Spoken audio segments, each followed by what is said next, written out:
So before I start this video मैं एक चीज आपको क्लियर करना चाहूंगा कि इस वीडियो को देखने के बाद आप अपनी पूरी फाइनेंशियल प्लानिंग करके उठेंगे। अगर आपने इस पूरी वीडियो को देखा तो आपके दिमाग में डाउट्स नहीं होंगे। आपको यह पता होगा कि अगर आपको एक घर चाहिए, एक गाड़ी चाहिए, आपको अपने बच्चों की शादी करनी है, आपको रिटायर होना है, सब कुछ, उसके लिए कितना पैसा चाहिए होगा, कैसे आएगा, आपको एक एक चीज पता होगी। इससे भी बढ़कर एक चीज यह है कि इस वीडियो को देखने का एक और बड़ा फायदा, अगर आप नोट्स बनाते हो और आप चीजों को ध्यान रखते हो, याद रखते हो, तो आप सिर्फ ना अपनी बल्कि और लोगों की भी फाइनेंशियल प्लानिंग कराने में हेल्प कर सकते हैं।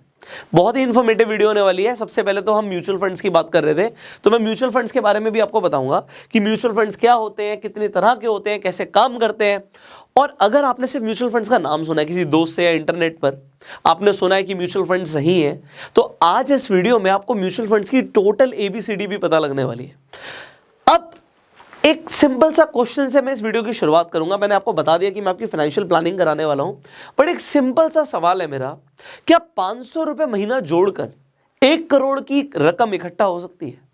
अब बहुत सारे लोग बोलेंगे 500 रुपए से 1 करोड़ रुपए नहीं हो सकती। अब कुछ लोगों ने अगर SIP के बारे में सुन लिया हो, म्यूचुअल फंड्स के बारे में सुन लिया हो, तो कहेंगे हाँ सुना तो है, ऐसा हो सकता है, पर कैसे हो सकता है, कैसे होता है, ये भी नहीं पता। तो इस वीडियो के एंड में मैं आपको जवाब दूंगा इसका। एक्चुअल में से जवाब नहीं दूंगा, मैं आपको दिखाऊंगा, प्रैक्टिकली दिखाऊंगा कि 500 रुपए जोड़कर भी, 500 रुपए हर महीने जोड़कर आप 1 करोड़ रुपए की रकम कैसे इकट्ठा कर सकते हो। अब हम आपके सारे गोल्स की भी बात करेंगे। अब देखिए, आप लोग कहीं ना कहीं पे काम कर रहे होंगे या आपने काम करना शुरू कर दिया होगा, पैसा आपको आ रहा होगा। अब पैसा जब आने लगता है तो एक सवाल आता है कि पैसे को सेव करना है, आपको पैसे को जोड़ना है और पैसे को इन्वेस्ट भी करना है। तो हमें पैसे को इन्वेस्ट करने की जरूरत क्यों है, ये हमारा सबसे बड़ा सवाल है। और यहीं से हमारे सवाल पे जो हमारी क्लैरिटी है वो आनी बहुत जरूरी है कि पैसे को जोड़ना ही क्यों है। देखो, एक चीज तो ये है, आपने सुना भी होगा कि इन्फ्लेशन नाम की चीज होती है। इन्फ्लेशन का मतलब ये होता है कि आज से 5 साल पहले आपको दूध मिल जाता था 30 रुपए लीटर, आज आपको 60 रुपए लीटर मिलता है। एग्जाम्पल के लिए, मुझे नहीं पता एग्जैक्टली क्या रेट है, तो जो भी अब हो, आपने जो फल सब्जी आप लेते होंगे, मान लीजिए आप 200 रुपए किलो सेब खरीदते हैं, तो आज से 5 साल पहले वो 100 रुपए होगा, उससे और पहले वो हो सकता है 50 रुपए किलो पे बिक रहा हो, और आने वाले टाइम में आपको पता है 300 रुपए या 400 रुपए किलो भी सेब बिकेगा। तो आपको, क्योंकि ये चीज समझ आ रही है, आप देख रहे हैं पेट्रोल 100 रुपए का हो गया, कुछ टाइम पहले 60-70 रुपए था, कुछ टाइम पहले 30-40 रुपए था, तो ये लगातार बढ़ता क्यों जाता है। सोने का भाव आज 50,000 रुपए का देखते हैं आप 10 ग्राम, कुछ टाइम पहले वो 30,000 रुपए का था 10 ग्राम, कुछ टाइम पहले वो 10,000 रुपए का था 10 ग्राम। तो ये जो रेट बढ़ते जा रहे हैं कभी नहीं रुकेंगे। आज अगर आपके बच्चे की स्कूल की फीस 3,000 रुपए महीना है, 10,000 रुपए महीना है, तो आने वाले टाइम में वो कम नहीं होगी, वो बढ़ेगी ही। तो अगर आपको इस चीज की क्लैरिटी है ये क्यों होता है, there is a process called inflation. Actual में इन्फ्लेशन अच्छा भी होता है, ऐसा नहीं है इन्फ्लेशन नहीं होना चाहिए, महंगाई बढ़नी चाहिए। अब उसके बारे में हम कभी डिटेल में बात करेंगे, महंगाई क्यों बढ़नी चाहिए। It is good for economy कि महंगाई बढ़े, बट बहुत ज्यादा ना बढ़े, बट ठीक है, महंगाई बढ़ना अच्छा भी होता है और महंगाई बढ़ती रहेगी। बट अगर महंगाई बढ़ रही है तो इसका मतलब यह है कि अगर आपके पास, मान लेते हैं आज से 3 साल पहले 10 लाख रुपए जमा थे और आपने उस 10 लाख का कुछ नहीं किया, आपने उस 10 लाख रुपए को अपने पास रखा, मान लेते हैं कैश में था, आपने अपने पास रखा हुआ, तो वह आज भी 10 लाख ही है। बट एक छोटा सा एग्जांपल, अगर आपने उस 10 लाख रुपए का 3 साल पहले गोल्ड खरीद लिया होता, तो 3 साल में ऑलमोस्ट 10 लाख के आपको 18 लाख रुपए मिलते। वो गोल्ड की वैल्यू 10 लाख की 18 लाख या 20 लाख के आसपास हो गई।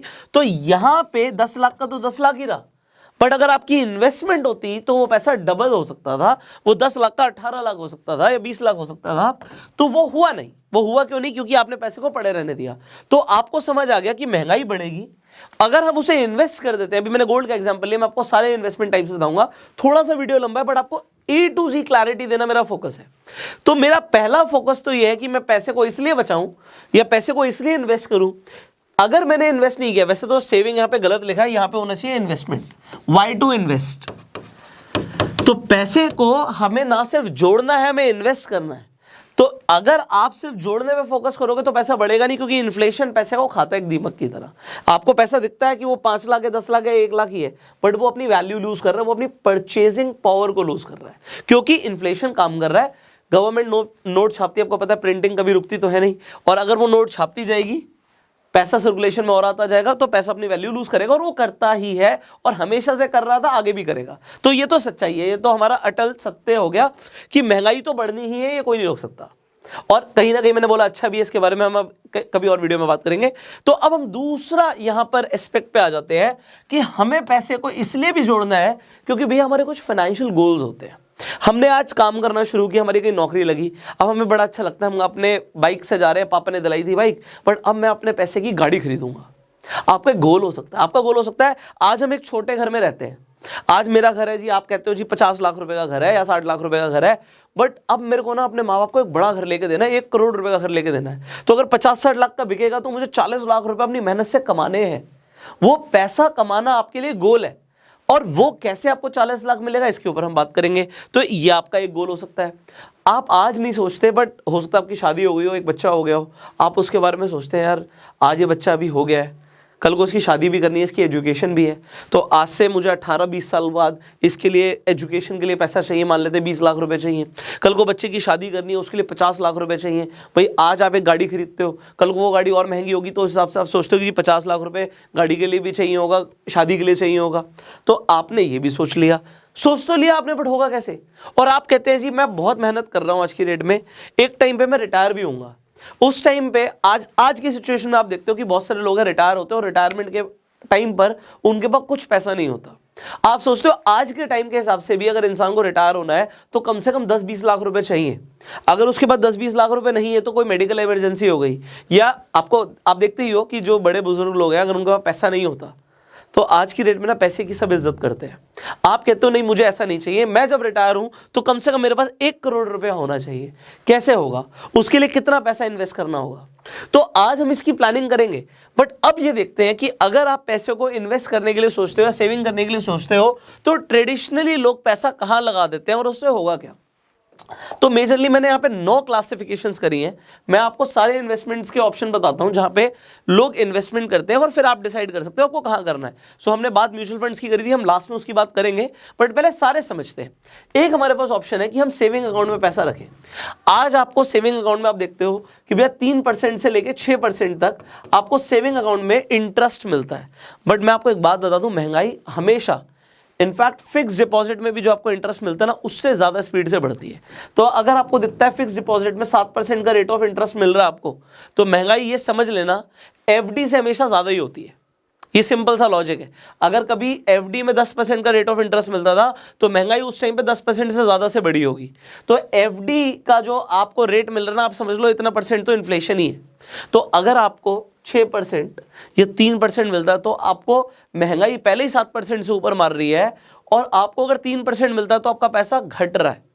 अगर आपको 1 लाख रुपए आप बैंक में रखोगे और वो आपको 1 साल के बाद 3,000 रुपए का ब्याज भी दे देते हैं, तो आपको ये समझना चाहिए कि जो महंगाई है ना वो तो 7% से ऊपर से बढ़ गई। जो एफडी का रेट ऑफ इंटरेस्ट है आप कंसीडर कर लो कि उतना इन्फ्लेशन का है, तो महंगाई तो 7% के हिसाब से बढ़ी।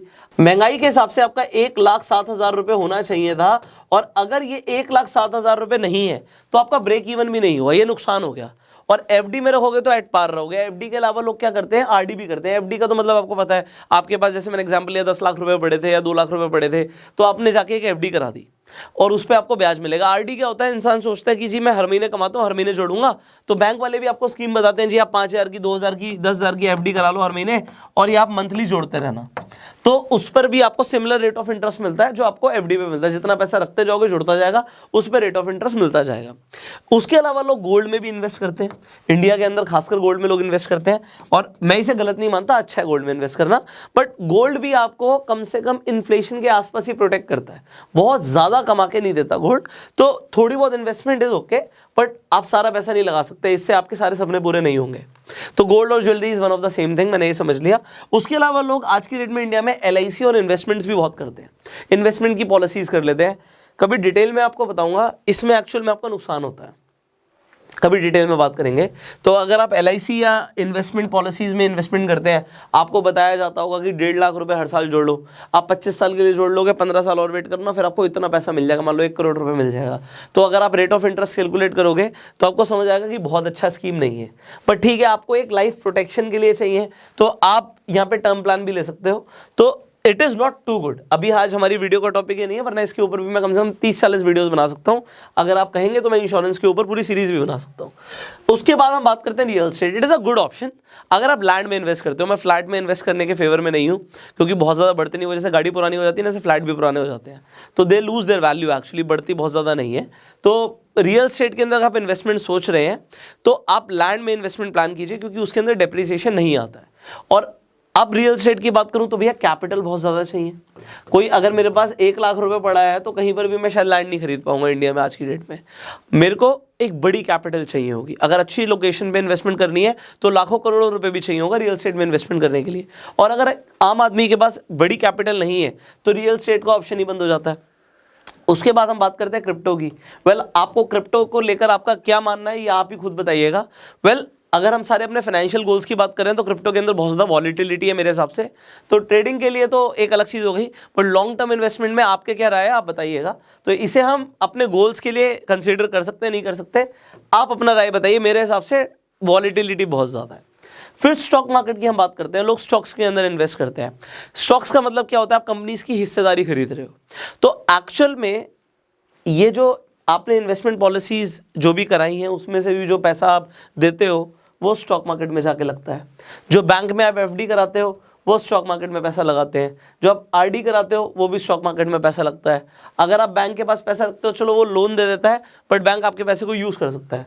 तो यहाँ पे बहुत सारा पैसा स्टॉक मार्केट में लगता है। तो स्टॉक्स के प्राइस, अगर आप अच्छी कंपनीज की बात करो और आप थोड़ा सा ध्यान से इन्वेस्टमेंट करते हो, देखो थोड़ा सा रिस्की हो सकता है स्टॉक मार्केट में इन्वेस्ट करना, क्योंकि मैं आपको बताऊंगा कि आपको कितने होराइजन पे करना चाहिए। अगर आप अच्छी कंपनीज में इन्वेस्ट कर रहे हो तब भी आप स्टॉक मार्केट में एक चीज़ ध्यान रखिएगा, यहाँ पे आप सब्जेक्ट टू मार्केट रिस्क रहता है आपका पैसा कि वॉलीटिलिटी है। बट अगर आप 5 साल से ऊपर के होराइजन के लिए सोच रहे हैं तो आपको ब्लू चिप कंपनीज में इन्वेस्टमेंट अच्छे रिटर्न्स दे सकता है। बट अभी स्टॉक मार्केट की भी हम बात करेंगे डिटेल में। स्टॉक मार्केट में स्टॉक्स पिक करना, स्टॉक सिलेक्ट करना एक स्किल है, आपको सीखनी पड़ती है। आपको फंडामेंटल एनालिसिस सीखनी पड़ती है। उसके ऊपर हमने एक वीडियो भी बनाया हुआ है, तो आई बटन पे, इनफैक्ट वीडियो नहीं, वीडियोस की सीरीज बनाई हुई है, तो एक प्लेलिस्ट का लिंक है जिसमें आपको स्टॉक मार्केट इन्वेस्टमेंट पे काफी सारी वीडियोस मिल जाएंगी कि आप फंडामेंटल एनालिसिस कैसे कर सकते हैं और उसके बाद स्टॉक सिलेक्ट करके आप पैसा लगा सकते हैं। अब इसके बाद एक ऑप्शन आता है म्यूचुअल फंड्स। अब ये म्यूचुअल फंड्स क्या है, अभी म्यूचुअल फंड्स के ऊपर मैं डिटेल में बात करूं, मैं आपको एक शॉर्ट में ब्रीफ करना चाहूंगा कि आप स्टॉक मार्केट में जो इन्वेस्टमेंट करते हैं उसमें भी आप रिटर्न्स एक्सपेक्ट करते हैं। इक्विटी में आप पैसा लगा रहे हैं, तो स्टॉक्स में जब आप पैसा लगाते हैं तो उसे हम बोलते हैं इक्विटी में पैसा लगाना। कुछ लोग ये सोचते हैं कि जो म्यूचुअल फंड्स हैं, हम एक तरीके से स्टॉक मार्केट में ही पैसा लगा रहे हैं, बस हमारे बिहाफ पे कोई और इन्वेस्टमेंट कर रहा है। तो थोड़ा सा मैं आपको पहले म्यूचुअल फंड्स को ना ब्रीफ कर देता हूं। म्यूचुअल फंड्स क्या होते हैं, एक तरीके से ये फंड्स हैं। अब इसमें क्या होता है कि एक आदमी नहीं, बहुत सारे लोग मिलकर पैसा लगाते हैं। कहाँ किसे पैसा देते हैं इसे समझते हैं। तो there is a company called, जिसे हम एएमसी बोलते हैं। अब ये हमारी आईसीआईसी हो सकती है, एचडीएफसी हो सकती है, एक्सिस हो सकती है, कोटक हो सकती है, कोई भी एक बड़ी कंपनी मान लेते हैं हमारी यहाँ पे एएमसी है। एएमसी का मतलब हो गया एसेट मैनेजमेंट कंपनी। जो कंपनी एसेट को मैनेज कर रही है वो एएमसी हो गई। अब एएमसी बहुत सारे लोगों से इसके पास पैसा आता है। अब ये एएमसी पहले बताती है कि मैं कौन सा फंड, म्यूचुअल फंड जो है हमारा, वो कौन सा म्यूचुअल फंड हमने लॉन्च किया हुआ है, ये लोगों को पहले बता देती है। अब म्यूचुअल फंड कितने टाइप्स के होते हैं ये आप समझना बहुत जरूरी है, इसके बाद जो मैं आपको बताऊंगा। और उसके बाद यहां पर होता है फंड मैनेजर। तो फंड मैनेजर हमारा म्यूचुअल फंड जो है उसे मैनेज करता है। तो फंड मैनेजर एक से ज्यादा भी हो सकते हैं। तो फंड मैनेजर्स जो हमारे म्यूचुअल फंड्स हैं इन्हें मैनेज करते हैं। तो ये देखते हैं कि पैसा कहां लगेगा। तो पैसा हमारा इक्विटी में लग सकता है, पैसा हमारा डेट में लग सकता है, हमारा पैसा हाइब्रिड तरीके से भी लग सकता है, और इसके अंदर जो टाइप्स हैं उसके अकॉर्डिंग पता लगेगा कि ये जो पैसा है वो कहां पर लगा रहे हैं। अब एएमसीज जो है ये आपके लिए पैसा इन्वेस्ट कर रही है, पैसे को बढ़ा रही है। तो ये कुछ पैसा चार्ज करती है जिसे हम बोलते हैं एक्सपेंस रेशियो। अब जो ये एक्सपेंस रेशियो है इसे समझना बहुत जरूरी है, क्योंकि एक्सपेंस रेशियो आपके लिए इसलिए इंपॉर्टेंट है क्योंकि कंपनीज 0 to 1.5% आपसे एक्सपेंस रेशियो के नाम पर ले सकती है। मतलब यह है कि अगर आपने 1,000 रुपए दिए कंपनी को और वो 1% चार्ज कर रही है, तो वो 990 रुपए ही इन्वेस्ट करेगी, 10 रुपए उसके हो गए, क्योंकि उसकी भी अपने खर्चे हैं, फंड मैनेजर्स की सैलरीज हैं, अब एक कंपनी को चलाने के लिए जो पैसा चाहिए वो आपसे ही लिया जाता है एक्सपेंस रेशियो के नाम पर। अब कुछ कंपनियां ज्यादा एक्सपेंस रेशियो चार्ज करती हैं, कुछ कंपनीज कम करती हैं, इसके ऊपर भी हम डिटेल में बात करेंगे। अब यहां पर हम समझते हैं, this is important, this is RRT। अब म्यूचुअल फंड्स के मैं आपको टाइप्स बताऊं उससे पहले मैं आपको बता देता हूं कि आपको म्यूचुअल फंड इन्वेस्टमेंट से पहले 3 चीजें समझनी है। एक है रिटर्न्स, दूसरा है रिस्क और तीसरा है टाइम। रिटर्न्स मतलब आप कितना रिटर्न एक्सपेक्ट कर रहे हो। मान लेते हैं कि आप एक्सपेक्ट कर रहे हो 20% का रिटर्न्स, तो क्या ये म्यूचुअल फंड से 20% का रिटर्न्स एक्सपेक्ट करना सही है? अगर आप 10% का रिटर्न्स एक्सपेक्ट कर रहे हो तो जितना ज़्यादा आप रिटर्न्स एक्सपेक्ट करोगे आपका रिस्क उतना ज़्यादा बढ़ जाएगा, और जितना आप कम रिटर्न्स एक्सपेक्ट करोगे उतना आपका रिस्क कम हो जाएगा।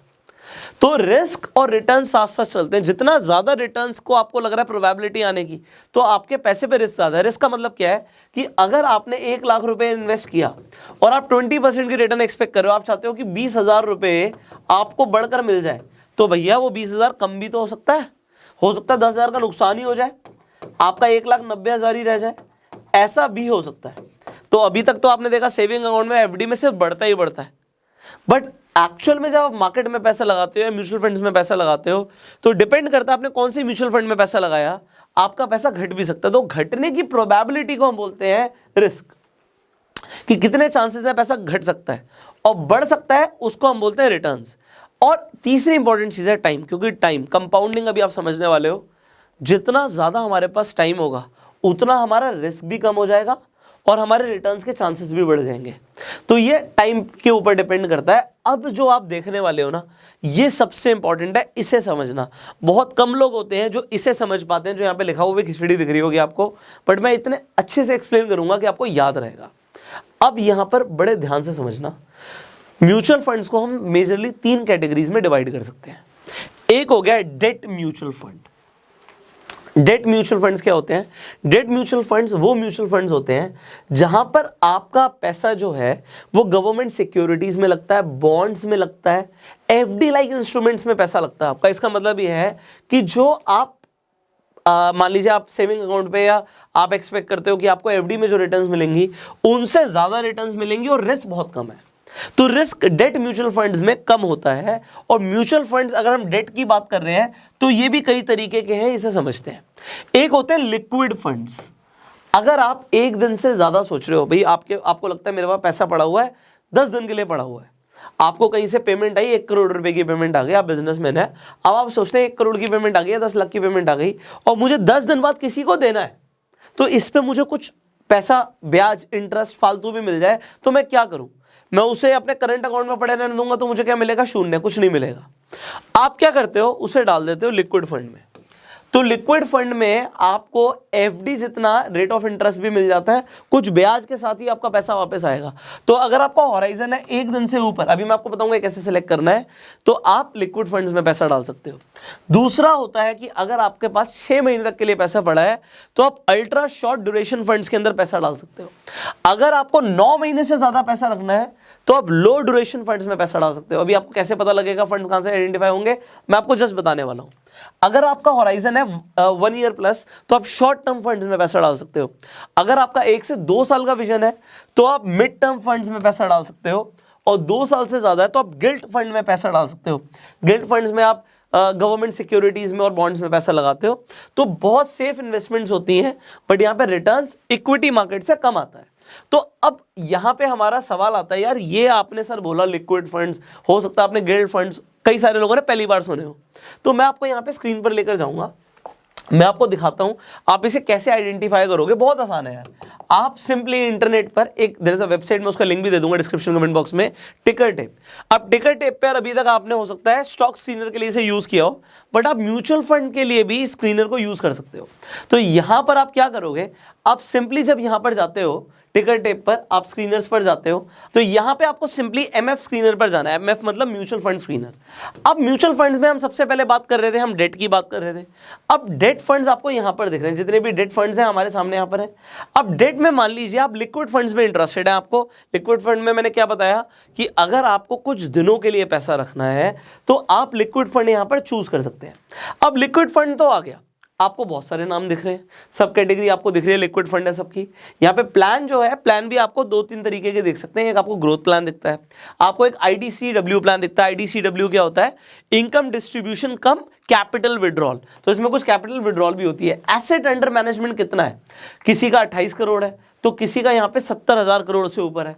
इसके अलावा कंपाउंड एनुअल ग्रोथ रेट कितना है? यहाँ पे 3 साल का हमारे पास एवरेज आ गया। अब यहाँ पर अगर हम देखें, अगर हम इस पे क्लिक कर देते हैं तो मैक्सिमम क्वांट ने दिया हुआ है, क्वांट लिक्विड फंड जो है, लिक्विड प्लान जो है, उसने 5.34% की यहाँ पे रिटर्न्स दी हुई है। तो आपको लग रहा है 5%। मैंने आपको क्या बताया कि अगर हम लॉन्ग टर्म के बारे में सोचेंगे तो यहाँ पे 60% भी दिखेगा। अभी उसे देखने के लिए अभी हम थोड़ा सा वेट करेंगे। तो डिपेंड करता है कितने ड्यूरेशन के लिए आपके पास पैसा पड़ा है। उसके बाद आप यहाँ पे एक बहुत इंपॉर्टेंट चीज देखेंगे जो कि एक्सपेंस रेशियो।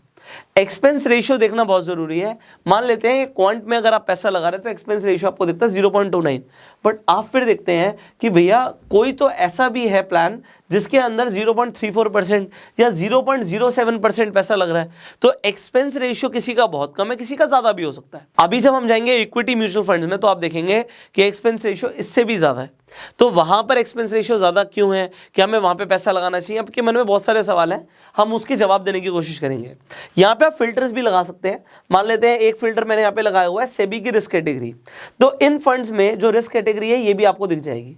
तो अब देखिए रिस्क कैटेगरी के अंदर हम सेबी के हिसाब से बात करें तो यहाँ पर मॉडरेटरी लो है, किसी का बिल्कुल ही लो हो सकता है। यहाँ पे सेबी की जो रिस्क कैटेगरी है वो लो की हो सकती है। बट यहीं पर अगर मैं ये हटा दूं और मैं चला जाऊं इक्विटी के अंदर, और मान लेते हैं मैं यहाँ पे इक्विटी के अंदर आ जाऊं, मैं यहाँ पर सिंपली मान लेते हैं मैं आ जाता हूं स्मॉल कैप फंड्स के अंदर। अभी मैं बात करूंगा वो क्या होते हैं। तो यहीं पर जो सेबी की रिस्क कैटेगरी है वो वेरी हाई हो जाएगी, आप देख रहे हैं। तो यहाँ पर अब कंपाउंडेड अगर हम एनुअल ग्रोथ रेट की बात करें तो 5 सालों के अंदर कुछ ऐसे भी हैं यहाँ पे प्लान्स जिन्होंने 23% से ऊपर के रिटर्न दिए। बट क्योंकि मैंने आपको बताया था जितनी ज़्यादा आप रिटर्न्स एक्सपेक्ट कर रहे हैं उतना ही ज़्यादा रिस्क भी बढ़ जाता है। तो इसके ऊपर अभी हमें बात करनी है। तो मैंने आपको एक बेसिकली आपको समझाया कि इंटरनेट पर जाके टिकर टेप जैसी वेबसाइट पर जाके आप बड़े आसानी से पता लगा सकते हो अगर आपको लिक्विड फंड्स में पैसा लगाना है। अब एग्जाम्पल के लिए वहीं पे एक और एग्जाम्पल लेते हैं। आपने पैसा लगाना है गिल्ड फंड्स में, तो गिल्ड फंड्स में अगर पैसा लगाना है या मिड टर्म फंड्स में पैसा लगाना है तो ये हमें कैसा पता लगेगा कि हम डेट की बात कर रहे हैं? क्योंकि लोगों को है ना ये ढूंढने बड़े मुश्किल हो जाते हैं कि कौन सा फंड अच्छा है। यहां पे अगर आप मैं 1 मिनट के लिए इक्विटी को अगर हटा दूं और आप इंटरेस्टेड अगेन डेट के अंदर, तो हम डेट की बात कर रहे थे, हम गिल्ड फंड्स की बात कर रहे थे। तो गिल्ड फंड्स देखिए हमारे सामने यहाँ पे गिल्ड फंड आ गए, लॉन्ग टर्म के लिए होते हैं। तो अगर आप गिल्ड फंड्स में पैसा लगाना चाहते हैं, आप यहाँ पे अगेन AUM देख सकते हैं कि किस गिल्ड फंड के पास कितना पैसा है, फिर उसकी जो कंपाउंडेड एनुअल ग्रोथ रेट है वो कितने परसेंट है, यहाँ पे 9% आपको दिख रहा है। और उसके बाद आप एक्सपेंस रेशियो भी देख सकते हैं, किसका एक्सपेंस रेशियो ज़्यादा है किसका कम है। तो आपको काफ़ी सारी चीज़ें यहाँ पे पता लग जाएंगी। आपको सेबी की रिस्क कैटेगरी में अगर आपको देखना है कि कौन सा रिस्क कैटेगरी में आ रहा है तो आपको पता लग रहा है कि मॉडरेट रिस्क कैटेगरी में आ रहा है। तो यहाँ पे सारी चीज़ें पता लग जाएंगी। अगर आप लो ड्यूरेशन फंड्स में इंटरेस्टेड है तो आप सिंपली उन्हें चूज कर सकते हैं, उसके हिसाब से आपको पता लग जाएगा कितने % की रिटर्न किस फंड ने दी है। तो अब एक और चीज़ होती है कि जिस फंड ने जितनी रिटर्न दी क्या आगे भी देगा? वेल, इसका मैं आपको जवाब देता हूँ। कई लोग बोलते हैं कि भैया आप देखते हो कि किसी फंड ने एग्जाम्पल के लिए 50% की रिटर्न्स दी है 1 साल के अंदर, और किसी फंड ने उसी 1 साल में 25% की रिटर्न दी है, किसी ने 15% की दी है, किसी ने 30% की दी है। तो क्या ये बोलना सही है कि जिस फंड ने 50% की दी है वो अच्छा है? वेल, यहाँ पे यस और नो दोनों ही आंसर है। अब पहले मैं आपको बता दूं नो क्यों है। नो इसलिए है कि हो सकता है जहां पर पैसा, अब डेफिनेटली अगर 50% की बात करें तो वो इक्विटी में ही आया होगा, इक्विटी मतलब स्टॉक्स में। तो उस टाइम ड्यूरेशन के अंदर 1 ही साल की बात कर रहे हैं, अलग अलग म्यूचुअल फंड्स ने अलग अलग रिटर्न्स दिए हैं। तो जहां पर पैसा लगा हुआ था 1 साल में हो सकता है अच्छा परफॉर्म कर गया हो, तो जरूरी है कि नेक्स्ट ईयर भी उतना ही अच्छा परफॉर्म करे। हो सकता है अगले साल ये सिर्फ 15% की ही रिटर्न दे और जिसने 15% दिया वो 45% की रिटर्न दे दे। बट अब अगर मैं कहूं कि आंसर येस भी है कि ये फंड अच्छा है, तो इसका रीजन क्या होगा? इसका फंड मैनेजर। इसके फंड मैनेजर ने उसी टाइम ड्यूरेशन में जहां पे और फंड मैनेजर्स ने 25%, 15% या 30% की रिटर्न जनरेट करी है, तो इस फंड मैनेजर ने कैसे 50% की रिटर्न जनरेट कर दी और कितने बड़े AUM से जनरेट करी, तो मुझे ये जानना जरूरी है। तो ऐसा कह भी सकते हैं कि जिसने अच्छे रिटर्न्स प्रोड्यूस करे हैं वो आगे भी कर सकता है, और ऐसा भी बोल सकते हैं कि जिसने अच्छे रिटर्न्स प्रोड्यूस करे हैं वो आगे नहीं भी करेगा। तो आपने यहाँ पे डेट फंड्स के बारे में समझा। डिपेंडिंग आपके पास कितना ड्यूरेशन के लिए पैसा पड़ा है, आप उस हिसाब से डेट फंड्स में पैसा लगा सकते हो। और मैंने आपको बताया कि यहाँ पे रिस्क कम होता है, आपको लॉस होने का रिस्क बहुत कम है, ठीक है। अब अगर आप पैसे पे चाहते हो ग्रोथ, पैसा बढ़े, कंपाउंडिंग समझ लिए, अभी कंपाउंडिंग के ऊपर भी हम और डिटेल में बात करेंगे। फिर हमारे सामने आ जाते हैं इक्विटी म्यूचुअल फंड्स। इक्विटी का मतलब है जी पैसा लगेगा स्टॉक मार्केट में, स्टॉक्स में पैसा लगेगा। तो स्टॉक्स भी कई तरीके से हो सकते हैं। आपके सामने जब हम इक्विटी म्यूचुअल फंड्स की बात करते हैं तो कैटेगरी आएगी लार्ज कैप म्यूचुअल फंड, मतलब बड़ी कंपनीज में पैसा लगेगा जिनकी मार्केट कैपिटलाइजेशन बड़ी है। अब मेरे एग्जाम्पल को बड़े ध्यान से समझना। जो लार्ज कैप कंपनीज हैं वो है हाथी, चलेंगी धीरे धीरे चलेंगी पर चलेंगी जरूर, ठीक है। अच्छी कंपनीज है, हिलने वाली नहीं है इतनी जल्दी। दूसरी आती है फिर मिड कैप कंपनीज।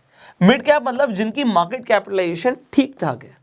तो अब यहां पे आपको समझना क्या है कि अगर आपके पास जितना ज्यादा ड्यूरेशन होगा उस हिसाब से आप कम कैपिटलाइजेशन वाली कंपनी के अंदर पैसा लगा सकते हो।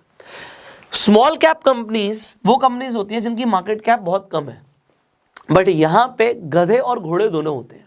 अब घोड़ा सोचो कितनी तेज भाग सकता है हाथी से, हाथी चलेगा चलेगा अपनी हाथी की चाल, बट घोड़ा बहुत तेज भाग सकता है। बट इसमें कुछ गधे भी होंगे जो वहीं के वहीं रुक जाएंगे, जो चलेंगे नहीं। तो अब स्मॉल कैप कंपनीज में अगर आपने पैसा लगाया, म्यूचुअल फंड्स है, तो एक कंपनी में पैसा लगेगा नहीं, मल्टीपल कंपनीज में पैसा लगेगा। तो कुछ कंपनीज तो बहुत तेजी से भागेंगी, बट कुछ कंपनीज गधी भी निकलेंगी, उसमें पैसा बढ़ेगा भी नहीं, डूब भी सकता है। बट अगर हम लॉन्ग टर्म के हिसाब से सोचें तो कई कंपनीज इतनी आगे निकल जाएंगी कि हमें गधों को देखने की जरूरत नहीं पड़ेगी। तो एग्जाम्पल है मेरा ये, तो मैं ऐसा समझाता हूँ लोगों को, हो सकता है आपको समझ आ रहा हो। तो अब एक और तरीके के भी म्यूचुअल फंड ने समझ लेते हैं जिन्हें हम मल्टी या फ्लेक्सी कैप बोलते हैं।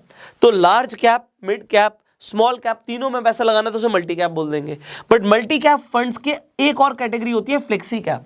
मल्टी कैप के अंदर एक क्राइटेरिया होता है कि इतना परसेंट तो हमारा लार्ज कैप में लगेगा ही लगेगा। बट फ्लेक्सी कैप वाले के लिए ये रिक्वायरमेंट नहीं होती, वो कितना भी पैसा कहीं भी लगा सकते हैं। क्योंकि देखो जो फंड मैनेजर है ना, वो हजारों करोड़ के साथ डील कर रहे हैं, तो वो कुछ भी नहीं कर सकते। वो जो बोलेंगे, जो पहले बताएंगे हम ये करेंगे, तो वही कर सकते हैं। अगर उन्होंने बोल दिया जी हमारी जो कंपनी है वो लार्ज कैप कंपनीज के अंदर 40% एसेट एलोकेशन करेगी, तो 40% पैसा लार्ज कैप में डालना ही पड़ेगा। बट फ्लेक्सी वाला जो इसी की एक सब कैटेगरी है, उसके लिए जरूरी नहीं हो सकता वो 25% ही डाले, बाकी मिड कैप या स्मॉल कैप्स में डाले। अब आपको क्या समझना है, इससे आपको क्या लेना देना है? आपको लेना देना ये है कि भैया ठीक है, अगर मेरा होराइजन 3 साल से कम था तो मैं डेट फंड्स में ही पैसा लगाऊंगा, फिर मैं नहीं जा रहा है यहां पर इक्विटी में नहीं जा रहा। बट अगर मेरा टाइम ड्यूरेशन 3 साल से ऊपर का है, तो आप सबसे पहले 3 साल से ज्यादा सोच रहे हो तो आप लार्ज कैप कंपनीज में पैसा लगा सकते हो, ठीक है।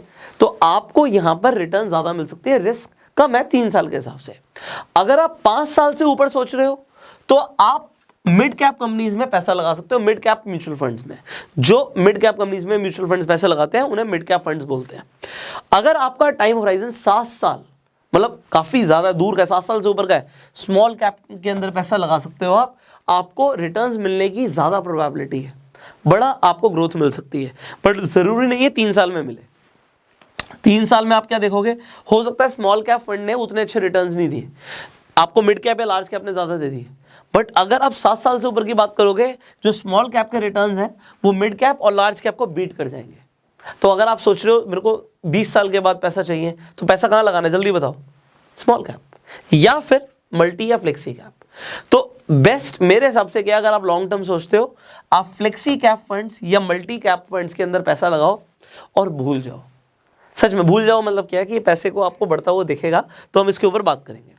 एक और तरीके के म्यूचुअल फंड्स होते हैं जिन्हें हाइब्रिड म्यूचुअल फंड्स बोलते हैं। बहुत कम लोग इसके ऊपर बात करते हैं, बट मैं आपको समझा देता हूं, क्योंकि मैंने बोला था एक ही वीडियो में आपका पूरा कंसेप्ट क्लियर करूंगा। अब भैया मैं चाहता हूं यार मेरे पास 1 करोड़ रुपए है, मेरा पैसा बढ़े, मैं ज्यादा रिस्क ना लूं और कुछ पैसा मेरा इक्विटी में भी एक्सपोज हो जिससे मुझे ग्रोथ भी अच्छी मिले।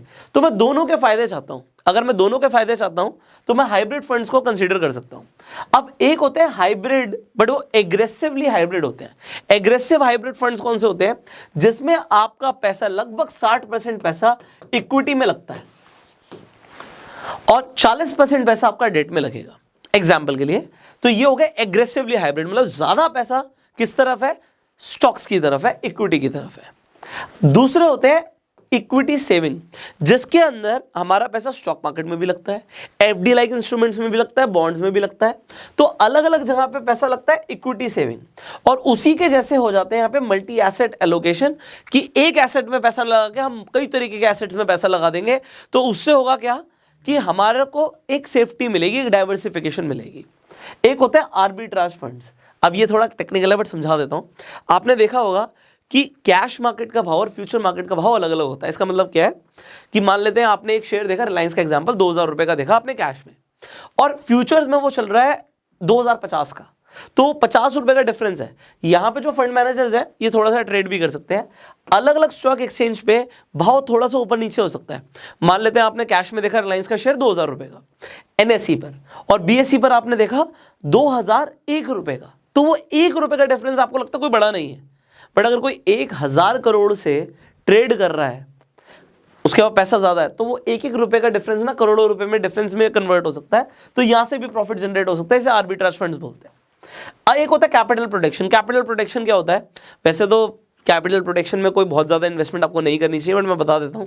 कैपिटल प्रोटेक्शन फंड्स वो फंड्स होते हैं जहां पे एक तो गारंटी मिलती है कि अगर मान लीजिए आपने 1 लाख रुपए लगाया तो 1 लाख रुपए तो मिलेगा ही मिलेगा, उससे कम तो मिल ही नहीं सकता।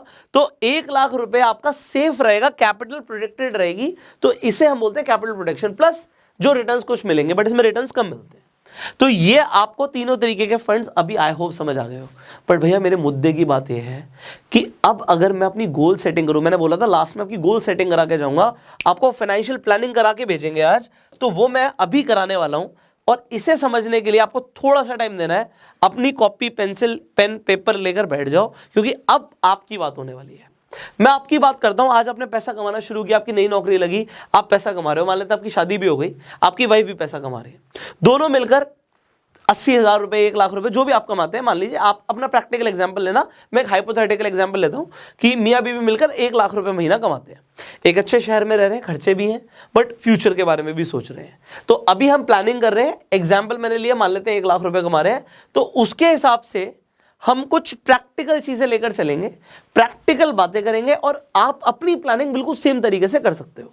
तो यहां पे मेरा एक गोल है कि जी हमें गाड़ी चाहिए 10 लाख रुपए तक की, एक अच्छी गाड़ी आएगी, हमें 10 लाख रुपए चाहिए। हम गाड़ी अभी जाके ईएमआई पे नहीं खरीद रहे, अभी हम बिल्कुल ठीक है पब्लिक ट्रांसपोर्ट यूज कर रहे हैं, छोटी मोटी गाड़ी चला रहे हैं, हमें एक नई गाड़ी चाहिए 10 लाख रुपए की, और उसके लिए मेरा एक टाइम होराइजन है कि भैया मुझे 3 साल में तो अब गाड़ी बदलनी है। तो अगर मुझे 3 साल में गाड़ी बदलनी है तो मुझे कितना इन्वेस्टमेंट रिक्वायर्ड होगा, और उस पर मुझे एक्सपेक्टेड कितने % रिटर्न्स मिलेंगे, इसे समझते हैं। तो यहां पर आप देखिए बड़े ध्यान से, मैंने लिखा कि हर महीने 24,000 रुपए चाहिए होगा और एक्सपेक्टेड 10% रिटर्न चाहिए होगी। तो पहली बात तो मुझे ये बताओ, मेरा क्वेश्चन आपसे, मैंने वहां पे 10% एक्सपेक्टेड रिटर्न्स लिखी, क्यों लिखी? मेरा टाइम होराइजन क्या है? मेरा टाइम होराइजन है 3 साल। मुझे 3 सालों के अंदर इतना पैसा चाहिए, कितना? 10 लाख रुपए। तो मैंने आपको बताया कि अगर 3 साल के अंदर चाहिए, तो आपने यहां पर देखा कि 3 साल के अंदर आप कहां कहां पैसा लगा सकते हो। या तो आप यहां पे guild funds, mid term funds में पैसा लगाओगे, बट यहां पे 2 साल तक की बात हो रही थी। 3 साल से ज्यादा है तो आप लार्ज कैप में लगाओगे। तो क्यों ना हम हाइब्रिड फंड्स में पैसा लगा दें।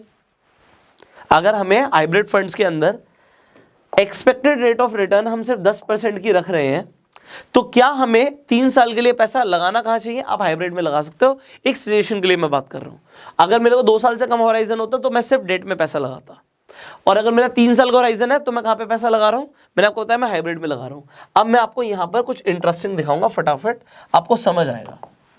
मैंने एग्जाम्पल लिया है आपके लिए, यहां पे मैं अपस्टॉक्स के SIP कैलकुलेटर पर आ जाता हूं, आपकी हेल्प करेगा, ठीक है। अब आपने यहां पर बोला कि भैया मुझे 24,000 रुपए हर महीने जोड़ना है, और अगर मुझे एक्सपेक्टेड रेट ऑफ रिटर्न्स, क्योंकि मैंने आपको बोला अगर आपका होराइजन सिर्फ और सिर्फ 3 साल का है तो आप 10% एक्सपेक्ट कर सकते हो, और मैं अगर 3 साल की बात करूं तो आप यहां पर देखेंगे लगभग आपके पास 10 लाख रुपए होगा 3 साल के बाद। और हम ये बात कर रहे हैं कि अगर आपको 10% की रेट ऑफ इंटरेस्ट मिलता है तो क्या मिलता है। हम यहाँ पे अगेन टिकर टेप पर जाते हैं। हमने बात करी थी हाइब्रिड फंड्स की, राइट, तो मैं यहाँ पर हाइब्रिड फंड्स पे आ जाता हूँ। इक्विटी के अलावा मैं हाइब्रिड पे आ जाता हूँ, और अगर मैं हाइब्रिड फंड्स पर आ रहा हूँ CAGR पे क्लिक करते हैं तो हमें दिख रहा है कि भाई 32% के आसपास भी रिटर्न दिए हुए हैं। अब example quant multi asset fund ने 32% के आसपास रिटर्न दिए हुए हैं, कुछ ने 17% भी दिए हुए हैं, 18% भी दिए हुए हैं। बट मैं अगर 3 साल की एक बिल्कुल मिनिमम एवरेज लेके चल रहा हूँ कि भैया जो मेरा गोल है ना वो पूरा होना चाहिए, तो मैंने सिर्फ 10% की रिटर्न एक्सपेक्ट करी है, और ये आपको हाइब्रिड फंड्स के अंदर मिल सकती है। सिमिलरली अब आपकी एक्सपेक्टेशन है कि मुझे एक घर लेना है, मैं जिस घर में रह रहा हूँ ठीक है उसकी कुछ कीमत है, 50-60 लाख रुपए उसकी कीमत है, मुझे 1 करोड़ तक का घर लेना, 40 लाख और भी चाहिए होंगे, कुछ रिनोवेशन भी आप कराओगे तो 1 करोड़ रुपए आपको चाहिए होगा। यहां से इस घर से कुछ आएगा, कुछ मुझे और चाहिए होगा, तो 40 लाख रुपए आप सोचते हैं कि मुझे चाहिए लगभग 10 साल के अंदर। तो अगर 10 साल के अंदर चाहिए तो मैंने यहां पर आपके लिए इन्वेस्टमेंट रिक्वायर्ड रखी है 15,000, और आपकी एक्सपेक्टेड रिटर्न्स रखी है 15%। यहां पर अगेन मैं आपको ये दिखा देता हूं कि अगर आपका ड्यूरेशन, टाइम ड्यूरेशन बहुत मैटर करता है, तो अगर आपका टाइम ड्यूरेशन है 10 ईयर्स का, तो यहां पर आ जाएंगे हम जल्दी से, हम अपना कीबोर्ड को खोल लेते हैं। सो यहां पर देखते हैं हमारे को 10 साल के अंदर एक्सपेक्टेड हमारी रिटर्न्स 15% मैंने लिए, क्योंकि जितना ज़्यादा आपका टाइम ड्यूरेशन होगा उतना ज़्यादा आपको रिटर्न्स मिलने की प्रोबेबिलिटी है। एंड आप कितने जोड़ने वाले हैं, आप जोड़ने वाले हैं 15,000 रुपये। तो डेफिनेटली अगर आप 15,000 की जगह 50,000 जोड़ सकते हैं तो आप वो खुद कैलकुलेट कर सकते हैं कि वो पैसा कितना हो जाएगा। बट मैं आपको यहाँ पर दिखा रहा हूँ कि आपको लगभग 41 लाख रुपीज़ से ज़्यादा पैसा मिल जाएगा अगर आपको 15% की एक्सपेक्टेड रिटर्न्स मिल जाती हैं 10 साल में। अब अगर मेरा होराइजन, मेरा क्वेश्चन आपसे है भैया मेरे पास ड्यूरेशन है 10 सालों का, मैं पैसा कहाँ लगाऊं, जल्दी बताओ, अभी बताया था। आप यहां पर देख सकते हो कि अगर मेरा टाइम ड्यूरेशन है 10 साल से ज़्यादा का, तो मैं स्मॉल कैप फंड्स या मल्टी कैप फंड्स में पैसा लगा सकता हूं। अब यहां पर हम देख भी लेते हैं, आपको देखने से ज़्यादा क्लैरिटी मिलेगी कि अगर आप अगेन टिकर टेप पर जाएं, हम बात कर रहे थे मल्टी कैप और यहाँ पे फ्लेक्सी कैप फंड्स की। इक्विटी के अंदर आपको यहाँ पे मल्टी कैप फंड दिख गया, आपको फ्लेक्सी कैप दिख गया। अब आपको इनमें से सिलेक्ट करना है कि कौन सा आपको फंड में पैसा लगाना है। डेफिनेटली आप एसेट अंडर मैनेजमेंट देख सकते हो, वो ग्रोथ फंड हो तो ज़्यादा अच्छा है। यहाँ पर अगर हम बात करें CAGR की तो आपको 35% के आसपास भी दिख रही है। फिर हम यहाँ पर एक और चीज़ देखते हैं जो कि हमारा एक्सपेंस रेशियो, कि वो भी बहुत ज़्यादा ना हो। तो आप एक्सपेंस रेशियो देखो 2.65% भी है हायर साइड पर, बट आप 2.65% हो सकता है ना देना चाहते हो, तो आप कम से कम भी देखेंगे तो 0.12% भी है। तो आप इस तरीके से देख सकते हो कि आपको कौन से फंड को सिलेक्ट करना है। एक और यहाँ पर चीज़ है, अब मान लेते हैं आपने यही फंड ले लिया, यहाँ पे हम बात कर रहे हैं ICICI प्रूडेंशियल का फ्लेक्सी कैप फंड, आपने इसे सिलेक्ट किया। अब आप जब इसे सिलेक्ट करते हो तो आपको यहाँ पर क्या एनालिसिस करनी है उसे समझते हैं। आपको यहाँ पर क्या दिख रहा है कि ठीक है इसका जो NAV है, NAV आपको समझ आ रहा है कि इसका हाई कितना गया, लो कितना गया है। यहाँ पे मैं पीयर कंपैरिजन में जाता हूँ 1 मिनट के लिए, वो इंपॉर्टेंट है। इसे देखिए, पीयर कंपैरिजन में क्या दिखेगा आपको कि यहाँ पर जो आपका ICICI प्रूडेंशियल का आपने सिलेक्ट तो किया है, आपने यहाँ पे ICICI प्रूडेंशियल का फ्लेक्सी कैप फंड सिलेक्ट किया है, बट इसके कंपैरिजन में यहाँ पे कोटक और HDFC का भी फ्लेक्सी कैप है। बट यहाँ पर क्या दिखता है कि रिटर्न ज्यादा अच्छे किसने दिए हैं, वो HDFC ने दिए हैं। तो आपको यहाँ पर दिख रहा है कि HDFC के फ्लेक्सी कैप ने ज्यादा अच्छे रिटर्न दिए हैं। तो अब हम अगर HDFC के फ्लेक्सी कैप की बात कर रहे हैं तो हम यहाँ पे सिंपली इस पे क्लिक कर देंगे।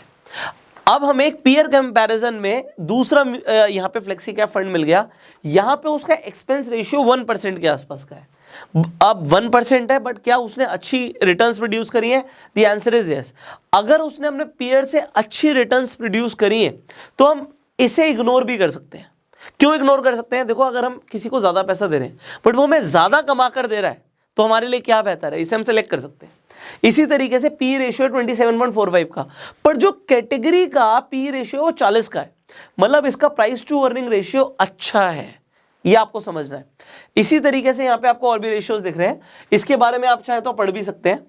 अब हमें एक और चीज यहाँ पर देखनी होती है, उसके ऊपर भी मैं बात करूंगा, you can read about this, but यहाँ पर जो इंपॉर्टेंट है पहले मैं आपको वो दिखा देता हूँ कि इनका जो पोर्टफोलियो है उसमें उन्होंने सेक्टर डिस्ट्रीब्यूशन किया है।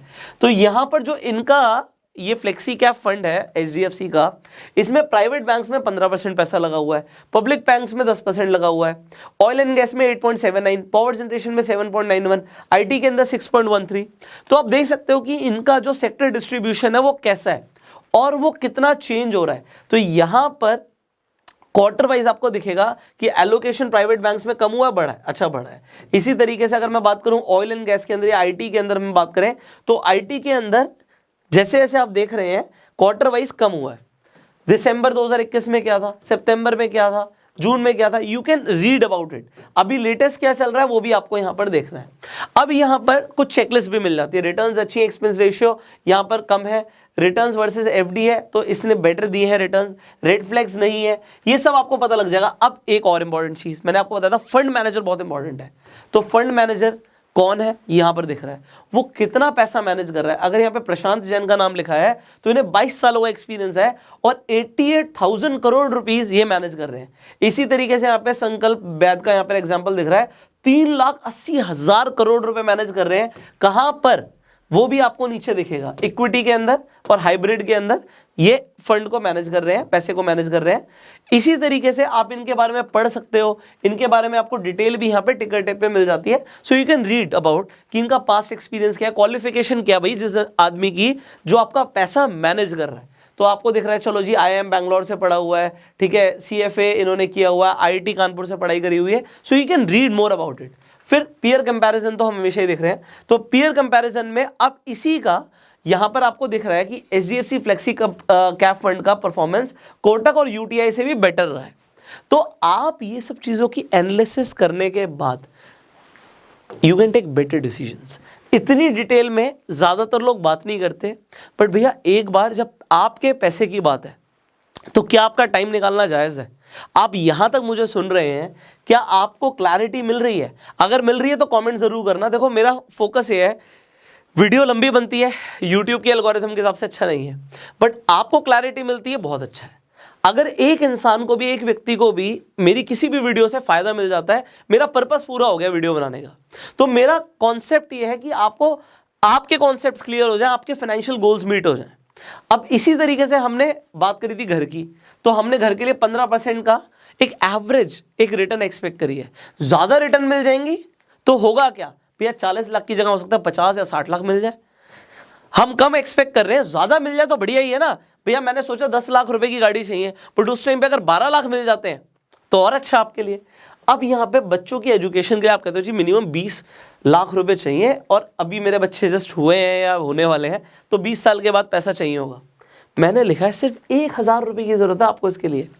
जैसे जैसे टाइम ड्यूरेशन बढ़ेगा, आपकी जो पैसे की रिक्वायरमेंट है ना बहुत कम हो जाएगी। अगर आप 1,000 रुपए भी जोड़ो अपने बच्चों के लिए आज से, तो 20 साल में आपके पास 20 लाख रुपए होगा। आपको लगता है फॉरेन भेजना है बच्चों को और उसके लिए 20 लाख रुपए चाहिए होगा, तो अगर चाहिए होगा तो वो कैसे होगा, सिर्फ 1,000 रुपए से। मैंने सिर्फ 17% की एक आपकी रिटर्न्स एक्सपेक्ट करी है कि आपको ये मिल सकती है। कैसे मिल सकती है मैं बता चुका हूँ, फ्लेक्सी कैप फंड्स में पैसा लगा सकते हो। तो आप यहाँ पर देख सकते हो, मैं आपको इनफैक्ट ये दिखाऊंगा और अभी हम इसे आइडेंटिफाई भी करेंगे। तो आपने यहाँ पर अगेन SIP कैलकुलेटर पे हम जाते हैं, क्योंकि आप जैसे देखोगे ना तो और ज्यादा क्लैरिटी मिलेगी। SIP कैलकुलेटर पर हम गए, हमने बात करी थी क्या सिर्फ 1,000 रुपए से 20 लाख रुपए आ सकता है। हम सिर्फ 1,000 रुपीज इन्वेस्ट करें हर महीने अपने बच्चों के नाम पर, और हम 17% की रेट ऑफ इंटरेस्ट एक्सपेक्ट कर रहे हैं, और हमारे पास टाइम ड्यूरेशन है 20 साल। तो आप यहां पर देखो हमारे पास 20 लाख से ज्यादा पैसा आ गया। अगर आपको यहां पे 17% की जगह भगवान करे आपको 25% रेट ऑफ इंटरेस्ट मिल जाता है, आपको कंपाउंडेड एनुअल ग्रोथ रेट 25% का मिल जाता है, तो 20 लाख का ऑलमोस्ट 70 लाख के आसपास भी हो सकता है। जितना ज्यादा ड्यूरेशन, और अगर आप सिर्फ 20 साल को, हो सकता है आपको 20 साल में जरूरत नहीं पड़ी पैसों की, 22 साल में पड़ी। अब 1 करोड़ 12 लाख आपको लग रहा होगा बहुत बड़ा अमाउंट है, डेफिनेटली बड़ा अमाउंट है, और ये पॉसिबल है सिर्फ 1,000 रुपए से। मैं आपको कम लेकर इसलिए चल रहा हूं कि हम बिल्कुल प्रैक्टिकल प्लानिंग करें कि 17, हम बात कर रहे हैं 17% की, कि हमें अगर 17% की रिटर्न्स में मिलती हैं और हम बात कर रहे हैं सिर्फ 20 साल की, तो हमें तकरीबन हमें जो 20 लाख रुपए की रिक्वायरमेंट है वो हमारी पूरी हो जाएगी। अब इसी तरीके से अगर हम चाइल्ड मैरिज की बात करें, हमें चाहिए जी 50 लाख रुपए 25 सालों में, क्या वो 1,000 रुपए से हो सकता है? मैंने 18% की यहाँ पे रेट ऑफ इंटरेस्ट लिया है क्योंकि हम टाइम ड्यूरेशन बढ़ा रहे हैं। तो यहाँ पे अगर मैं 18% के हिसाब से देखूं, अब 18% के हिसाब से 1,000 रुपए और हम बात कर रहे हैं 25 सालों की, तो यहाँ पे 50 लाख रुपए से ज़्यादा होता है, लगभग 60 लाख रुपए के आसपास, 58 लाख रुपए हो गया। तो ये आपका सिर्फ 1,000 रुपए से बच्चे की शादी का भी सपना पूरा हो जाएगा। एंड फाइनली हमने आपकी रिटायरमेंट की बात करी थी, तो रिटायरमेंट के लिए भी आपने बोला जी 1 करोड़ रुपया चाहिए होगा आपको। हमने बोला सिर्फ 500 रुपये महीना जोड़ लो, सिर्फ 500 रुपये महीना। स्टार्टिंग में बात करी थी हमने कि क्या 500 रुपये महीने से हम 1 करोड़ रुपए की कैपिटल अपनी इकट्ठी कर सकते हैं? आप अपने जीते जी ये कर सकते हो। अगर आप सोचते हो मेरे को 30 साल के बाद रिटायर होना है, आज आप 25 साल के बाद 65 साल में रिटायर होना चाहते हो, तो आप 500 रुपये महीना जोड़ के अगर आप 20% की रेट ऑफ इंटरेस्ट के हिसाब से बात करें, हो सकता है भगवान करे आपको इससे ज़्यादा मिल जाए, बट हम बात करते हैं कि अगर इकॉनमी जिस हिसाब से चल रही है, निफ्टी 15-16% की रिटर्न दे सकता है, तो 20% तो कुछ भी नहीं है जब आप फ्लेक्सी कैप फंड्स में पैसा लगा रहे हो। तो 500 रुपये महीना, यहाँ पे मैं आपके सामने सिर्फ 500 रुपये लिखूंगा, और हमारी रेट ऑफ इंटरेस्ट हमने 20% लिया है कि अगर हमें 20% मिल जाता है, और हम बात कर रहे हैं टाइम होराइजन की कि हमारे पास जी 30 साल के बाद हम रिटायर होना चाहते हैं, तो आपके पास लगभग 1 करोड़ 16 लाख रुपए होगा सिर्फ 500 रुपये महीना जोड़ के। और भगवान करे आपको अगर यहाँ पर मैं 20 की जगह मैं बोलता हूँ, अगर आपको 25% मिल जाता है तो वो 4 करोड़ रुपया होगा सिर्फ 500 रुपये महीना जोड़ के। लोगों को ये चीज़ें पता नहीं होती, उन्हें लगता है 500 रुपये से क्या ही हो जाएगा। भाई आप अपना फ्यूचर अभी से सिक्योर करके चल सकते हो। हमने अलग अलग गोल्स की बात करी है। अब यहाँ पर भाई 25% कौन सा यहाँ पर देता है, तो हमने एग्जाम्पल यहाँ पे स्टॉक स्क्रीनर पर दोबारा आ जाते हैं। हम यहाँ पे फ्लेक्सी कैप या मल्टी कैप की बात कर रहे थे, तो आप यहाँ पर क्या क्या देख सकते हो भाई। अगर हम बात करें तो भाई 35% के आसपास भी हमें दिख रहा है कि भैया रिटर्न्स मिले हुए हैं, तो हम तो 35 से कमी की बात कर रहे हैं, हम नहीं बात करते हमें 35 मिलेगा। बट यहाँ पर आपको ज़्यादातर कंपनीज आपको दिख रही हैं कि 19-20% के आसपास की रिटर्न्स पिछले 3 सालों में दी हैं। अगर हम यहाँ पे एक और फिल्टर जैसे हम लगा ही रहे थे कि हमें जो रिटर्न्स है 5 साल और 10 साल में क्या मिलती हैं, तो 5 साल और 10 साल की भी अगर परफॉर्मेंस देखेंगे तो ऐसे बहुत सारे फंड्स होंगे जिन्होंने पिछले 5 साल में 25% से ऊपर की यहाँ पे रिटर्न्स दी हैं। डेफिनेटली सेबी की रिस्क कैटेगरी के हिसाब से अगर आप पैसा लगा रहे हो इक्विटी में, थोड़ा सा रिस्की होता है। शॉर्ट टर्म ड्यूरेशन में हो सकता है आपको देखिए 1 लाख रुपए आपका 90,000 भी हो गया, बट लॉन्ग टर्म में वो 1,80,000 का उससे भी कहीं ज़्यादा हो सकता है, तो पैसा आपका बढ़ता है। अब अगर आपने एग्जाम्पल के लिए यहाँ पे आ गया क्वांट एक्टिव फंड, आपने डिसाइड किया कि मैं इस फंड में पैसा लगाऊंगा, तो थोड़ी सी इसकी एनालिसिस भी कर लेते हैं। भैया इसका एक्सपेंस रेशियो 0.58 का है, मेरे हिसाब से डिसेंट है। फिर आप क्या देखते हो, यहाँ पे जो पी रेशियो है वो 41 का है, और यहाँ पे जो इंडस्ट्री पी है उसका ज़्यादा है। तो क्या इसने अपने पीयर से ज़्यादा अच्छा रिटर्न दिया है? तो यहाँ पर आप देखते हो कि इसने अपने पीयर से ज़्यादा अच्छा रिटर्न दिया है। फिर इसका फंड मैनेजर कौन है, आपने फंड मैनेजर की प्रोफाइल देखी, वो कितना कितना पैसा मैनेज कर रहे हैं। भाई 5-5 हज़ार करोड़ से ज़्यादा पैसा मैनेज कर रहे हैं, और 11 साल का किसी को 6 साल का एक्सपीरियंस है। उसके बाद आप पोर्टफोलियो डाइवर्सिफिकेशन पे भी जा सकते हो। उन्होंने पैसा कहाँ पर लगाया हुआ है, एफएमसीजी में लगाया हुआ है, पब्लिक बैंक में लगाया हुआ है, लॉजिस्टिक्स में लगाया हुआ है, मेटल्स में लगाया हुआ है, तो कहाँ पर पैसा लगाया हुआ है और कैसे कैसे वो डाइवर्सिफाई कर रहे हैं। तो ये जब चीजें आप देखते हो, यहाँ पे चेकलिस्ट देखते हो। अब फॉर एग्जांपल आपने अपना म्यूचुअल फंड सेलेक्ट कर लिया कि आपको कहाँ पैसा लगाना है। देखो कोई रिकमेंडेशन नहीं है यहाँ पे, आपको क्वांट एक्टिव फंड में जरूर नहीं आप पैसा लगाओ। आप स्टार्टिंग से आप देखो, आप टिकर टेप पर जाते हो। हमने बात करी कि अगर आप लॉन्ग टर्म सोचते हो तो आप mid cap fund, small cap fund या मल्टी कैप फंड को सिलेक्ट कर सकते हो। यहाँ पर अगर आप हम CAGR के हिसाब से बात करें तो किसने मैक्सिमम रिटर्न्स दिए दिख रहा है। बट आप कहते हो जी मैंने क्वांट का नाम नहीं सुना, मैंने यहाँ पे मान लीजिए आप क्वांट में पैसा लगाने के लिए इंटरेस्टेड नहीं है, आप PGIM में इंटरेस्टेड नहीं है, आप यहाँ पे कहते हो कोटक, ठीक है मैंने कोटक का नाम सुना हुआ है, कोटक मुझे ठीक ब्रांड लगता है, तो आप कोटक पे यहाँ पे क्लिक करते हैं, कोटक स्मॉल कैप फंड की एनालिसिस करते हैं, चेकलिस्ट आप देखते हैं, ठीक है सारी ग्रीन दिख रही है, आपको यहाँ पे एक्सपेंस रेशियो कम दिख रहा है, आपको ग्रोथ अच्छी दिख रही है। आप पीयर कंपैरिजन देखते हैं कोटक का, तो आपको पीयर कंपैरिजन दिखता है कि कोटक ने लगभग अच्छी ही रिटर्न्स प्रोड्यूस करी हैं। इसके कंपटीशन में आपको निप्पॉन भी दिखता है, HDFC भी दिखता है। तो आपने खुद से देखा कि आपको पैसा कहां लगाना है। अब फॉर एग्जांपल आप कोटक स्मॉल कैप फंड को सिलेक्ट करते हैं, उसके लिए आपको चाहिए होगा एक डीमेट अकाउंट। तो मैं आपको रिकमेंड करूंगा कि आप अपस्टॉक्स पर जाके फ्री में अपना डीमेट अकाउंट खुलवा लीजिए। यहां पर अपस्टॉक्स मैंने आपको क्यों रिकमेंड किया मैं आपको ये भी बता देता हूं। यहां पर कोई भी आपको एनुअल मेंटेनेंस फीस नहीं लगती। लाइफ टाइम फ्री है, तो आपसे कोई भी पैसा अपस्टॉक्स नहीं लेता, तो आप फ्री में अपनी इन्वेस्टमेंट जर्नी शुरू कर सकते हैं। अब यहाँ पे मैं स्क्रीन रिकॉर्डिंग ऑन कर देता हूँ सो दैट एडिटर आपको एग्जैक्टली दिखा पाएगा कि आप म्यूचुअल फंड्स में किस तरीके से पैसा लगाते हो। मैं यहाँ पे फुल स्क्रीन कर देता हूँ। ओके तो हमने यहाँ पे स्क्रीन रिकॉर्डिंग ऑन कर दी है। जब आप यहाँ पर अपस्टॉक्स पर जाएंगे, आपको सिंपली डिस्कवर पे क्लिक करना है। डिस्कवर पर आपको यहाँ पे म्यूचुअल फंड्स देखेंगे। आप जैसे ही एक्सप्लोर फंड्स पे क्लिक करेंगे, आपको यहाँ पर देखिए, आपने जो भी यहाँ पे सिलेक्ट किया है फंड, आप उसे सर्च कर सकते हो। आपको बहुत सारे फंड दिखते हैं, बट आप क्योंकि अपनी एनालिसिस कर चुके हो तो आप यहाँ पे सिंपली सर्च करोगे। अब आपने मान लीजिए आपने सेलेक्ट किया कोटक स्मॉल कैप फंड में पैसा लगाना है, तो मैं यहाँ पर Kotak small cap fund search कर लेता हूँ। मैंने यहाँ पे Kotak small cap fund search किया, तो मुझे ग्रोथ सेलेक्ट करेंगे हम, हमें ग्रोथ प्लान में पैसा लगाना है। तो अब यहाँ पर देखिए दो चीज़ें हैं, स्टार्ट एसआईपी या वन टाइम। एसआईपी हम कब करते हैं, हम मंथली पैसा लगाना चाहते हैं। वन टाइम मतलब मान लीजिए आपके पास 1 लाख रुपए पड़ा है, तो आपने 1 लाख रुपए लमसम लगा दिया। बट अब हमने एसआईपी करना है, क्यों? क्योंकि जब हमने बात करी थी यहाँ पे, हमारे अलग अलग गोल्स हैं। मान लीजिए आपका रिटायरमेंट का गोल है 500 रुपये लगा के आप चाहते हो कि जी 1 करोड़ रुपए हो, तो आप यहाँ पे मंथली एसआईपी कर सकते हो। आप एसआईपी महीने की कौन सी डेट को करना चाहते हो वो भी आप सिलेक्ट कर सकते हो। मान लीजिए आप कहते हो जी मेरी 10 तारीख को सैलरी आती है और मैं 15 तारीख को हर महीने एसआईपी पे कर दूंगा, तो आप यहाँ पे 15 तारीख को सिलेक्ट कर लीजिए। आपकी 15 सिलेक्ट हो गई। उसके बाद आप अपना अमाउंट सेलेक्ट कर सकते हो। आप 1000 रुपये करना चाहते हो, 500 करना चाहते हो, 15,000 करना चाहते हो, आप सिलेक्ट कर सकते हो। मान लेते हैं आप कहते हैं जी मैं 1000 रुपये की एसआईपी करूंगा यहाँ पे। उसके बाद आप 1000 रुपये यहाँ पे जब आपने कर दिया, आप सिंपली आगे जाएंगे। आपके पास फंड बैलेंस होना चाहिए, अगर नहीं है तो आप फंड्स ऐड कर सकते हो अपस्टॉक्स में बड़ा इजीली। उसके बाद जैसे कि यहाँ पे ऑलरेडी मेरा बैंक अकाउंट लिंक्ड है, हम रिव्यू पे जाएंगे एंड इस तरीके से मैं यहाँ पे खुद भी कर देता हूँ। आपको जो मैं बता रहा हूँ तो यहाँ पे तो 1000 रुपये कुछ भी नहीं है, इनफैक्ट मैं और ज़्यादा भी कर सकता था। तो मैंने यहाँ पे खुद भी अपनी एक इंस्टॉलमेंट यहाँ पर मेरी फर्स्ट चली गई है एंड सेकंड जो है मेरी अगली 15 तारीख को हो जाएगी। तो मेरे पोर्टफोलियो में मैंने अपनी एक एसआईपी शुरू कर दी है, आपके सामने यहाँ पे लाइव भी कर दी। कोई क्या फ़र्क पड़ रहा है 1000 रुपये से यार। तो ये बहुत अच्छा है। यहाँ पे देखिए एसआईपी सक्सेसफुल लिखा हुआ आ गया। अब आपका हर महीने अपस्टॉक्स पर आपने एग्जाम्पल के लिए 1000 रुपये या आपने अलग अलग एसआईपी शुरू कर ली। आप अलग अलग फंड्स भी सिलेक्ट कर सकते हो और एक फंड में भी आप चाहें तो आप लमसम इन्वेस्टमेंट कर सकते हो। तो इट इज़ अ चॉइस, आपके अलग अलग गोल्स। अब देखिए, अब अगर मेरा गोल है 3 साल के अंदर गाड़ी लेनी है, तो फिर मैं यहाँ पे जो अभी फंड सेलेक्ट किया वो नहीं करूँगा, मैं दूसरी एनालिसिस करके कोई और फंड सेलेक्ट करूँगा इसके लिए। अगर मेरा 10 साल का विजन है तो फिर मैं ज़रूरी नहीं है कि जो पैसा है वो सारा का सारा एक ही फंड में लगा दूँ।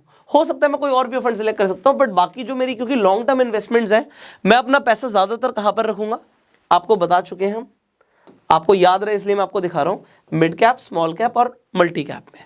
क्योंकि 10 साल से अगर ऊपर का विजन है तो पैसा यहाँ पे रखना चाहिए, और अगर आपको शॉर्ट ड्यूरेशन में पैसा चाहिए तो आप लिक्विड फंड्स में भी पैसा रख सकते हो। अब इस वीडियो से आई होप ये एक एग्जाम्पल था। आपके अलग अलग, हर आदमी के अपने अलग अलग फाइनेंशियल गोल्स हो सकते हैं, उसके टाइम होराइजन अलग हो सकते हैं। यहाँ पे बच्चों की शादी ना हो, यहाँ पे अपनी शादी की बात हो, और अपनी शादी अगर आपने करनी है उसके लिए कितना पैसा चाहिए, तो आपको कितने पैसा की रिक्वायरमेंट होगी, कितने रिटर्न्स एक्सपेक्टेड करने हैं आपको। अब आप सारी चीज़ें समझ चुके हैं, तो अब आप क्या चाहते हैं ज़िंदगी से आप प्लान कर सकते हैं, और अपनी फाइनेंशियल लाइफ को जब आप प्लान कर लेंगे ना, आप बड़ी तसल्ली वाली ज़िंदगी जिएंगे। यहाँ पर देखिए 24,000, 15,000, 39,000 ये हो गया, 40,000 ये हो गया, 41,500 रुपीज़ मंथली हमने। अगर मैंने एग्जाम्पल लिया, एक कपल है जिसकी 1 लाख रुपए महीने की इनकम है, 50,000 एग्जाम्पल दोनों कमाते हैं, और दोनों मिलकर 41,500 जोड़ देते हैं, तो वो अपनी आने वाली लाइफ बहुत अच्छे से सुकून से प्लान कर सकते हैं।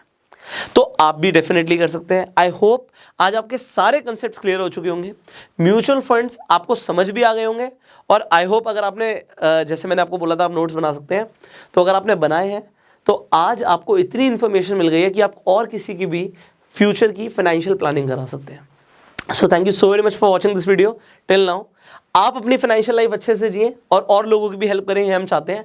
और आप इस वीडियो को शेयर ज़रूर कर सकते हैं, क्योंकि बहुत सारे लोगों को इतना ज़्यादा टाइम हो सकता है आपके पास ना हो समझाने का, तो आप सिंपली इस वीडियो को शेयर कर दीजिए। हमारे प्रयास से बहुत सारे लोगों की हेल्प हो सकती है, तो शेयर दिस वीडियो। फेसबुक पर वीडियो देख रहे हैं फॉलो कीजिए, यूट्यूब पर देख रहे हैं सब्सक्राइब कीजिए, बेल आइकन पर क्लिक कीजिए कि इन फ्यूचर आप ऐसी एक भी वीडियो मिस ना करें। So thank you so very much for watching. सो टिकर टेप पे जैसे हमने एनालिसिस करी, उसका लिंक डिस्क्रिप्शन कमेंट बॉक्स में, आप टिकर टेप पर जाके एनालिसिस कर सकते हैं, अपस्टॉक्स पर जाके फ्री में अकाउंट खोल सकते हैं। So I will see you in the next video, till that time you go self made.